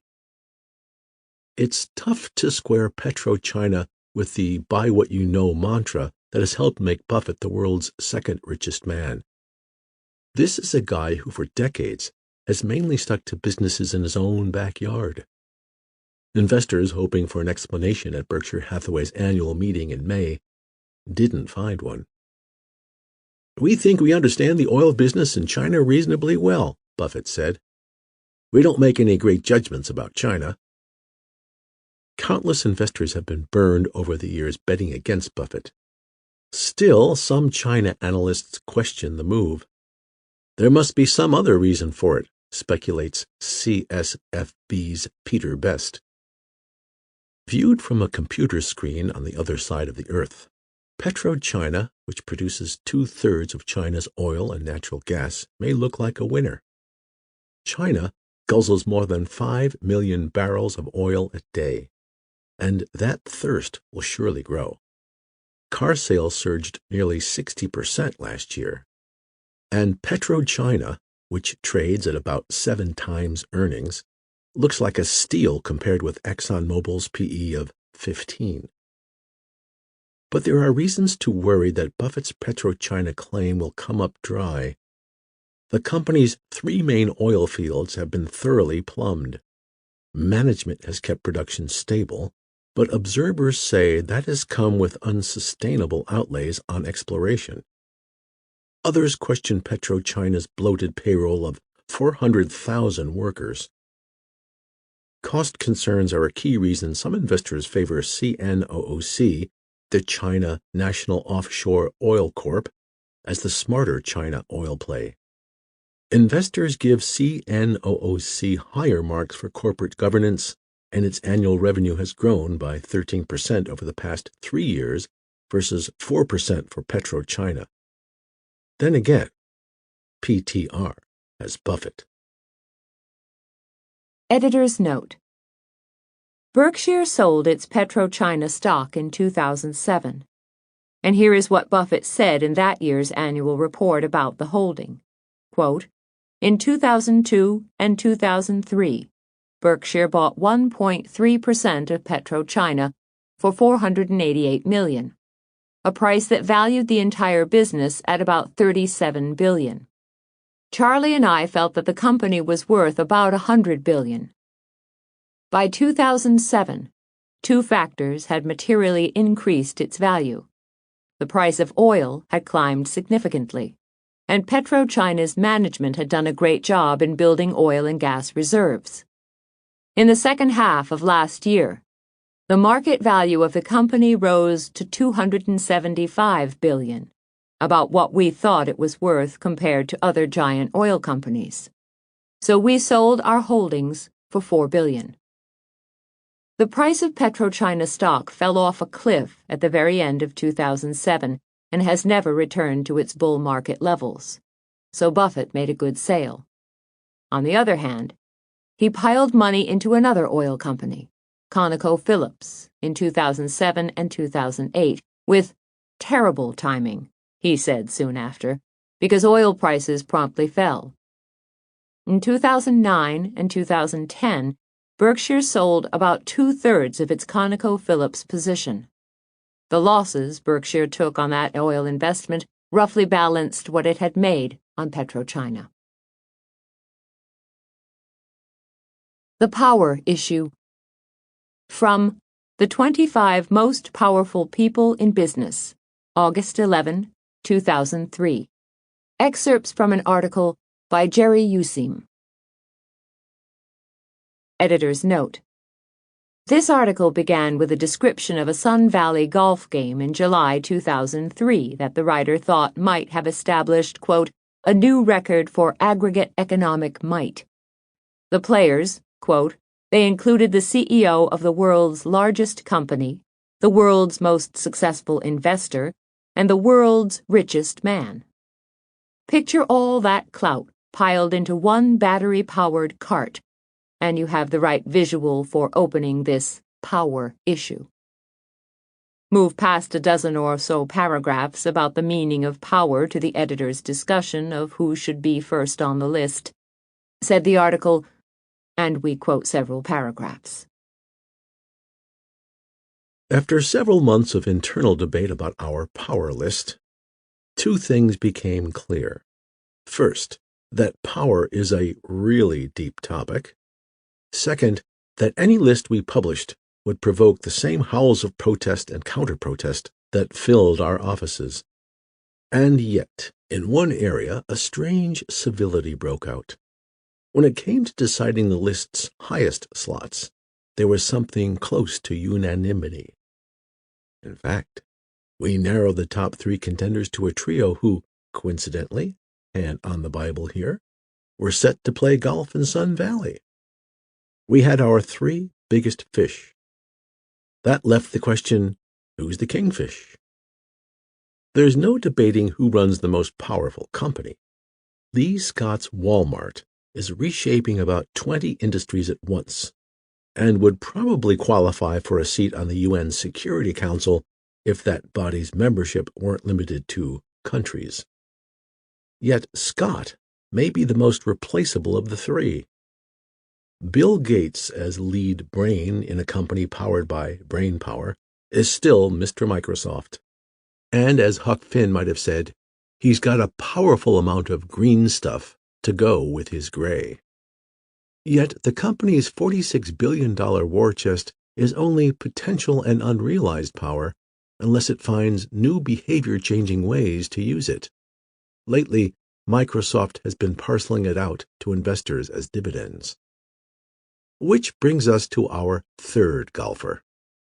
Besides overseeing an empire known as Berkshire Hathaway, Warren Buffett has his hand in a lot of important pies. Coca-Cola, Gillette, the Washington Post Company, and a personal fortune second only to Gates's. But the most arresting fact about Buffett may come from a recent Duke University survey of graduating MBAs. After their own father, the person the graduates admire most, more than the president, more than the Pope, more than Gandhi, is Warren Buffett. That remarkable stature gives him a power of moral suasion that's been made all the stronger by his sparing use of it. It's the ability to shape the behavior of people far beyond his direct reach merely through his words. And it's added to Buffett's image as American capitalism's unofficial Lord Protector. He's got the rock, the scissors, and the paper. And now he's got something else. The top spot on our list. The Most Powerful Business Person, Warren Buffett. August 11, 2003, by Andy Serwer. The most powerful business person in America is famously understated about his station in life. Sure, Warren Buffett enjoys some of the trappings that come from being the second richest man in the world, such as winging around in one of his net jets and playing bridge with his pal and number 2 on our list, Bill Gates. Mostly, though, the 72-year-old brushes aside the notion that he is the atlas of American business. "It really just means that if I do something dumb, I can do it on a very big scale," he says with his trademark chuckle. "It means you could add a lot of zeros to the losses." There haven't been many of the latter. Buffett's company, Berkshire Hathaway, has become an all-American juggernaut, with multi-billion-dollar interests in everything from insurance, where Buffett is one of the world's leading players, to newspapers, carpets, and cowboy boots, and racking up compound annual returns of 21% over the past 15 years versus the market's 11%. Buffett has proved himself the world's greatest investor. As such, his influence on stocks and the market is unparalleled. Word that Buffett is buying or selling certain shares, be it fact or fiction, will move a stock like a pinball, which is why he is extra guarded when it comes to discussing investments. One of the few places where he does talk about investments, his annual letter to shareholders, is far and away the most widely read communication from a CEO in the world. When former Chinese President Jiang Zemin discussed the mystifying nature of the U.S. stock market with a visiting Bill Gates, Gates told him that there was really only one guy who understood it: Warren Buffett. Gates added that when he got back to the U.S., he would send Buffett's most recent annual report to him, which he did. No word on whether Jiang is now long BRK. What's more, Buffett is without question the world's most sought-after businessman by other CEOs who want guidance. "CEOs are surrounded by people who are getting paid," says Buffett. "I'm getting nothing, so I can give them unbiased advice." Over the past 5 years, dozens of CEOs have come to Omaha to visit the sage, including General Electric's Jeff Immelt, a number 7 on our list. "I've been there 2 or 3 times to speak with him and have a steak," says Immelt. "He's the world's most astute investor, and I'm trying to pick his brain." The U.S. Congress hangs on Buffett's words, too. On May 20th, just days before lawmakers voted on the Bush tax bill, Buffett wrote an op-ed piece in the Washington Post that pointed out what he perceived as the folly of eliminating taxes on dividends. The tax cut, Buffett argued, would mostly benefit the wealthy. Powerful stuff coming from Buffett, powerful enough to persuade certain members of Congress to water down the final version of the tax cut. Quite simply, Buffett is respected and admired more than any other business person alive, not only by others in business, but by the general public as well. Now that's power. The complete Power article, including all 25 of the people listed, is available at fortune.com/BuffettBook. America's growing trade deficit is selling the nation out from under us. Here's a way to fix the problem, and we need to do it now. November 10th, 2003. By Warren Buffett, working with Carol Loomis. This article by Buffett, running under a title that surely set a new Fortune records for length, deplored the U.S. trade deficit and proposed a Buffett idea. Quote, "Import certificates, as a way to bring imports and exports into balance." Being both creative and well thought out, the idea sparked some interest in Washington, catching the fleeting attention, for example, of both Senators Ted Kennedy and Joe Biden. Even today, with Buffett in no way stumping for his idea, he will occasionally get an email from someone admiring his concept and wondering how to advance it. But overall, Buffett's idea did not gain traction. Certainly no acclaim came from economists. They are almost universally free traders who despise quotas and all else that would interfere with the market's working its Adam Smith magic. Charlie Munger himself is enough of a traditionalist to have disliked Buffett's plan, which he happened to learn about in a brand new copy of Fortune that I, while visiting him and his now late wife in California, hand-delivered to him. He immediately read the article from start to finish, then said, "Warren is right, of course, in abhorring our trade deficits. I wish, though, that he would not push gimmicks like this." Just as Buffett was sure would happen, nonetheless, the problems that he spotlighted in 2003 have worsened. The U.S. trade deficit that year was about $500 billion. It ran $100 billion to $250 billion higher in each of the next 5 years, abating to under $500 billion only in 2009, when the credit crisis so terrified U.S. citizens that they at least temporarily cut their consumption of goods in favor of higher rates of saving. After 2009, the trade deficit began working its way up. Its likely level in 2012, going by monthly rates through July, is around $560 billion. Today, though Buffett talks about the import certificate idea only when asked, he still thinks it has merit. Other ideas for achieving a balance between exports and imports might work as well, he adds, but, he says with conviction, somehow we have to get to balance. The current situation of huge deficits is simply untenable. The article's opening revelation that Buffett has put Berkshire into foreign currencies, trading against the dollar for the first time in his life, led him in the next few years to report periodically on where this bet stood. He wound up this narrative in early 2006 by stating that Berkshire had made about $2.2 billion on currencies and had closed out almost all of its positions. That was not because he expected the dollar to strengthen. He, in fact, said it would probably weaken, which indeed it has, by a significant amount, but because interest rate differentials between countries had changed and lessened the attractiveness of direct investments in currencies. Putting Berkshire's money into companies, making a large proportion of their earnings overseas, would be a better strategy for the future, Buffett said. One follow-on. Just a few months later, to that declaration, Berkshire's first ever acquisition of a foreign company, namely Iskar, an Israeli manufacturer of cutting tools that makes almost all of its profits outside the U.S. Berkshire's stake is 80% of the company, bought for $4 billion, with the other 20% remaining in the hands of the sellers. The article that immediately follows this one on the trade deficit appeared as a sidebar. CL. I am about to deliver a warning regarding the U.S. trade deficit and also suggest a remedy for the problem.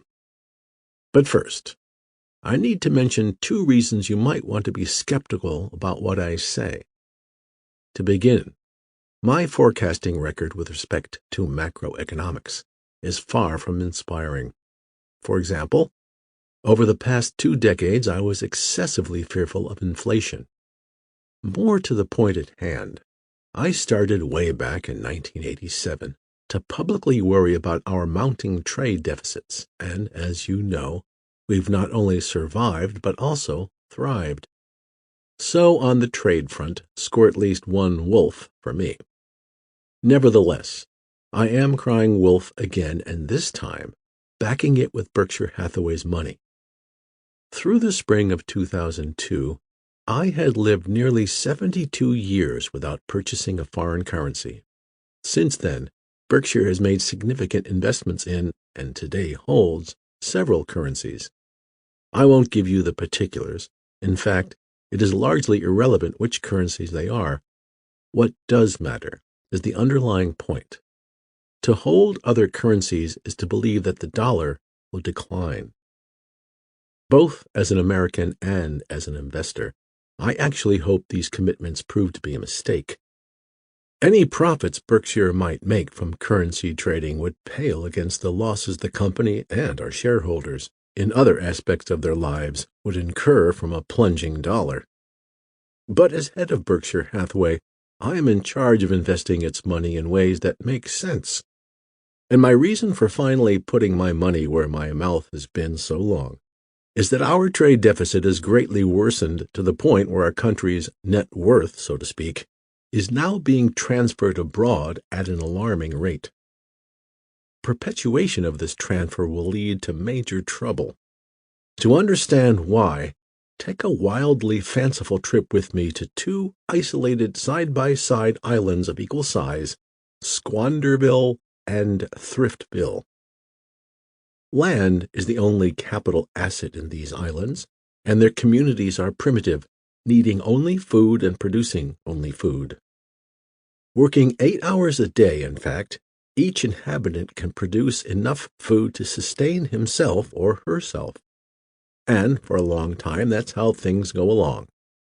On each island, everybody works the prescribed 8 hours a day, which means that each society is self-sufficient. Eventually, though, the industrious citizens of Thriftville decide to do some serious saving and investing, and they start to work 16 hours a day. In this mode, they continue to live off the food they produce in 8 hours of work, but begin exporting an equal amount to their one and only trading outlet, Squanderville. The citizens of Squanderville are ecstatic about this turn of events, since they can now live their lives free from toil, but eat as well as ever. Oh yes, there's a quid pro quo, but to the squanders it seems harmless. All that the thrifts want in exchange for their food is squander bonds, which are denominated naturally in squander bucks. Over time, Thriftville accumulates an enormous amount of these bonds, which at their core represent claim checks on the future output of Squanderville. A few pundits in Squanderville smell trouble coming. They foresee that for the squanders both to eat and to pay off or simply service the debt they're piling up will eventually require them to work more than 8 hours a day. But the residents of Squanderville are in no mood to listen to such doom-saying. Meanwhile, the citizens of Thriftville begin to get nervous. Just how good, they ask, are the IOUs of a shiftless island? So the thrifts change strategy. Though they continue to hold some bonds, they sell most of them to Squanderville residents for squander bucks and use the proceeds to buy Squanderville land. And eventually, the thrifts own all of Squanderville. At that point, the squanders are forced to deal with an ugly equation. They must now not only return to working 8 hours a day in order to eat, they have nothing left to trade, but must also work additional hours to service their debt and pay Thriftville rent on the land so imprudently sold. In effect, Squanderville has been colonized by purchase rather than conquest. It can be argued, of course, that the present value of the future production that Squanderville must forever ship to Thriftville only equates to the production Thriftville initially gave up, and that, therefore, both have received a fair deal. But since one generation of squanders gets the free ride and future generations pay in perpetuity for it, there are, in economist talk, some pretty dramatic intergenerational inequities. Let's think of it in terms of a family. Imagine that I, Warren Buffett, can get the suppliers of all that I consume in my lifetime to take Buffett family IOUs that are payable in goods and services and with interest added by my descendants. This scenario may be viewed as affecting an even trade between the Buffett family unit and its creditors, but the generations of Buffetts following me are not likely to applaud the deal, and, heaven forbid, may even attempt to welsh on it. Think again about those islands. Sooner or later, the Squanderville government, facing ever greater payments to service debt, would decide to embrace highly inflationary policies, that is, issue more squander bucks to dilute the value of each. After all, the government would reason, those irritating squander bonds are simply claims on specific numbers of squander bucks, not on bucks of specific value. In short, making squander bucks less valuable would ease the island's fiscal pain. That prospect is why I, were I a resident of Thriftville, would opt for direct ownership of Squanderville land rather than bonds of the island's government. Most governments find it much harder morally to seize foreign-owned property than they do to dilute the purchasing power of claim checks for foreigners' hold. Theft by stealth is preferred to theft by force. So, what does all this island hopping have to do with the U.S.? Simply put, after World War II and up until the early 1970s, we operated in the industrious Thriftville style, regularly selling more abroad than we purchased. We concurrently invested our surplus abroad, with the result that our net investment, that is, our holdings of foreign assets less foreign holdings of U.S. assets, increased under methodology since revised that the government was then using, from $37 billion in 1950 to $68 billion in 1970. In those days, to sum up, our country's net worth, viewed in totality, consisted of all the wealth within our borders, plus a modest portion of the wealth in the rest of the world. Additionally, because the U.S. was in a net ownership position with respect to the rest of the world, we realized net investment income that, piled on top of our trade surplus, became a second source of investable funds. Our fiscal situation was thus similar to that of an individual who was both saving some of his salary and reinvesting the dividends from his existing nest egg. In the late 1970s, the trade situation reversed, producing deficits that initially ran about 1% of GDP. That was hardly serious, particularly because net investment income remained positive. Indeed, with the power of compound interest working for us, our net ownership balance hit its high in 1980 at $360 billion. Since then, however, it's been all downhill, with the pace of decline rapidly accelerating in the past 5 years. Our annual trade deficit now exceeds 4% of GDP. Equally ominous, the rest of the world owns a staggering $2.5 trillion more of the U.S. than we own of other countries. Some of this $2.5 trillion is invested in claim checks, U.S. bonds, both governmental and private, and some in such assets as property and equity securities.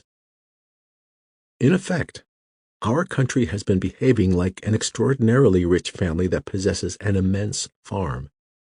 In order to consume 4% more than we produce, that's the trade deficit, we have, day by day, been both selling pieces of the farm and increasing the mortgage on what we still own. To put the $2.5 trillion of net foreign ownership in perspective, contrast it with the $12 trillion value of publicly owned U.S. stocks, or the equal amount of U.S. residential real estate, or what I would estimate as a grand total of $50 trillion in national wealth. Those comparisons show that what's already been transferred abroad is meaningful, in the area, for example, of 5% of our national wealth. More important, however, is that foreign ownership in our assets will grow at about $5 billion per year at the present trade deficit level, which means that the deficit will be adding about 1% point annually to foreigners' net ownership of our national wealth. As that ownership grows, so will the annual net investment income flowing out of this country. That will leave us paying ever-increasing dividends and interest to the world rather than being a net receiver of them, as in the past. We have entered the world of negative compounding. Goodbye pleasure, hello pain. We were taught in Economics 101 that countries could not for long sustain large, ever-growing trade deficits. At a point, so it was claimed, the spree of the consumption-happy nation would be braked by currency rate adjustments and by the unwillingness of creditor countries to accept an endless flow of IOUs from the big spenders. And that's the way it has indeed worked for the rest of the world, as we can see by the abrupt shutoffs of credit that many profligate nations have suffered in recent decades. The U.S., however, enjoys special status. In effect, We can behave today as we wish because our past financial behavior was so exemplary, and because we are so rich. Neither our capacity nor our intention to pay is questioned, and we continue to have a mountain of desirable assets to trade for consumables. In other words, our national credit card allows us to charge truly breathtaking amounts, but that card's credit line is not limitless. The time to halt this trading up assets for consumables is now, and I have a plan to suggest for getting it done. My remedy may sound gimmicky, and in truth, it is a tariff called by another name, but this is a tariff that retains most free market virtues, neither protecting specific industries, nor punishing specific countries, nor encouraging trade wars. This plan would increase our exports and might well lead to increased overall world trade. And it would balance our books without there being a significant decline in the value of the dollar, which, I believe, is otherwise almost certain to occur. We would achieve this balance by issuing what I call import certificates, ICs, to all U.S. exporters in an amount equal to the dollar value of their exports. Each exporter would, in turn, sell the ICs to parties, either exporters abroad or importers here, wanting to get goods into the U.S. To import $1 million of goods, for example, an importer would need ICs that were the byproduct of $1 million of exports. The inevitable result? Trade balance. Because our exports total about $80 billion a month, ICs would be issued in huge equivalent quantities, that is, $80 billion certificates a month, and would surely trade in an exceptionally liquid market. Competition would then determine who among those parties wanting to sell to us would buy the certificates and how much they would pay. I visualized that the certificates would be issued with a short life, possibly 6 months, so that speculators would be discouraged from accumulating them. For illustrative purposes, let's postulate that each IC would sell for 10 cents, that is, 10 cents per dollar of exports behind them. Other things being equal, this amount would mean a U.S. producer could realize 10% more by selling his goods in the export market than by selling them domestically with the extra 10% coming from his sales of ICs. In my opinion, many exporters would view this as a reduction in cost, one that would let them cut the prices of their products in international markets. Commodity-type products would particularly encourage this kind of behavior.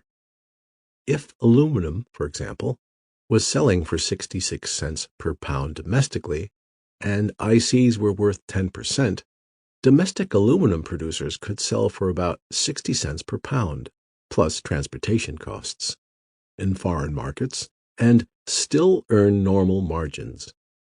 In this scenario, the output of the U.S. would become significantly more competitive, and exports would expand. Along the way, the number of jobs would grow. Foreigners selling to us, of course, would face tougher economics, but that's a problem they're up against no matter what trade solution is adopted. And make no mistake, a solution must come. As Herb Stein said, if something cannot go on forever, it will stop. In one way, the IC approach would give countries selling to us greater flexibility, since the plan does not penalize any specific industry or product. In the end, the free market would determine what would be sold in the U.S. and who would sell it. The ICs would determine only the aggregate dollar volume of what was sold. To see what would happen to imports, let's look at a car now entering the U.S. at a cost to the importer of $20,000. Under the new plan and the assumption that ICs sell for 10%, the importer's cost would rise to $22,000. If demand for the car was exceptionally strong, the importer might manage to pass all of this on to the American consumer. In the usual case, however, competitive forces would take hold, requiring the foreign manufacturer to absorb some, if not all, of the $2,000 IC cost. There is no free lunch in the IC plan.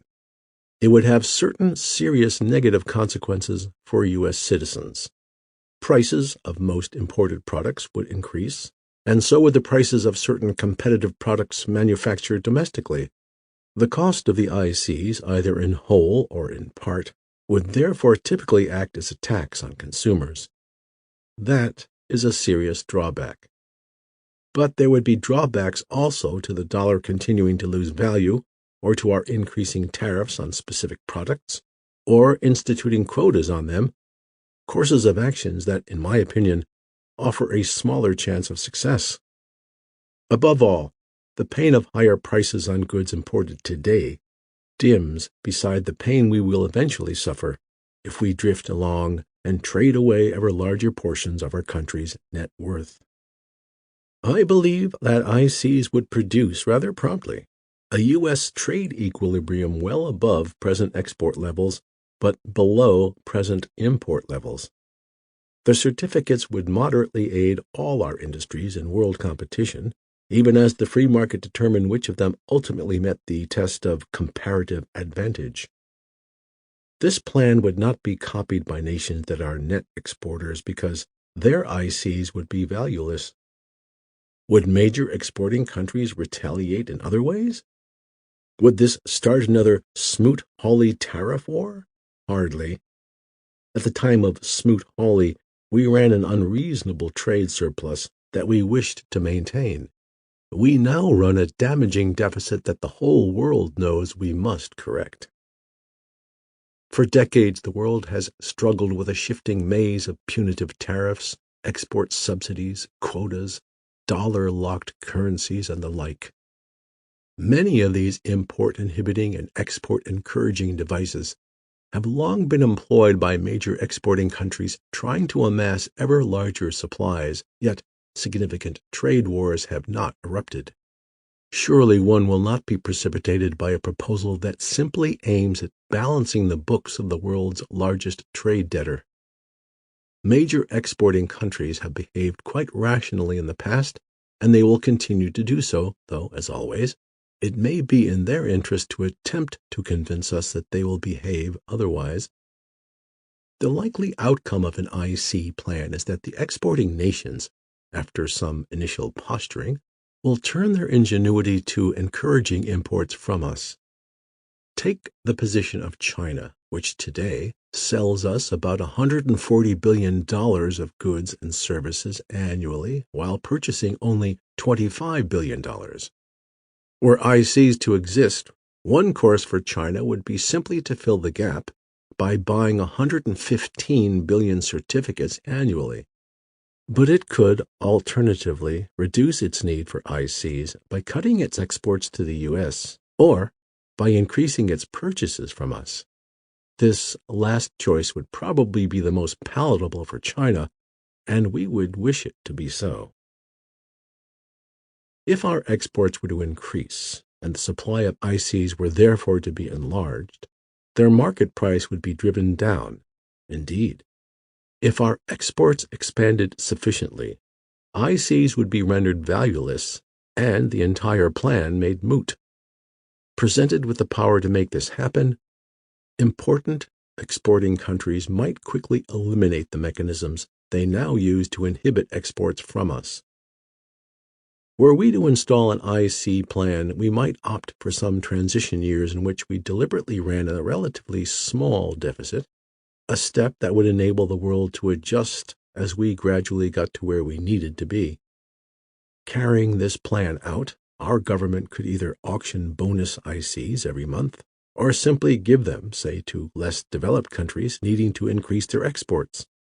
The latter course would deliver a form of foreign aid likely to be particularly effective and appreciated. I will close by reminding you again that I cried wolf once before. In general, the batting average of doomsayers in the U.S. is terrible. Our country has consistently made fools of those who were skeptical about either our economic potential or our resiliency. Many pessimistic seers simply underestimated the dynamism that has allowed us to overcome problems that once seemed ominous. We still have a truly remarkable country and economy. But I believe that in the trade deficit, we also have a problem that is going to test all of our abilities to find a solution. A gently declining dollar will not provide the answer. True, it would reduce our trade deficit to a degree, but not by enough to halt the outflow of our country's net worth and the resulting growth in our investment income deficit. Perhaps there are other solutions that make more sense than mine. However, wishful thinking and its usual companion, thumb-sucking, is not among them. From what I now see, action to halt the rapid outflow of our national wealth is called for, and ICs seem the least painful and most certain way to get the job done. Just keep remembering that this is not a small problem. For example, at the rate at which the rest of the world is now making net investments in the U.S., it could annually buy and sock away nearly 4% of our publicly traded stocks. In evaluating business options at Berkshire, my partner, Charles Munger, suggests that we pay close attention to his jocular wish. All I want to know is where I'm going to die, so I'll never go there. Framers of our trade policy should heed this caution and steer clear of Squanderville. Why Foreigners Can't Ditch Their Dollars. November 10, 2003. A sidebar by Warren Buffett with Carol Loomis. How often have you seen a comment like this in articles about the U.S. dollar? Analysts say that what really worries them is that foreigners will start moving out of the dollar. Next time you see something like that, dismiss it. The fact is that foreigners, as a whole, cannot ditch their dollars. Indeed, because our trade deficit is constantly putting new dollars into the hands of foreigners, they have to just as constantly increase their U.S. investments. It's true, of course, that the rest of the world can choose which U.S. assets to hold. They can decide, for example,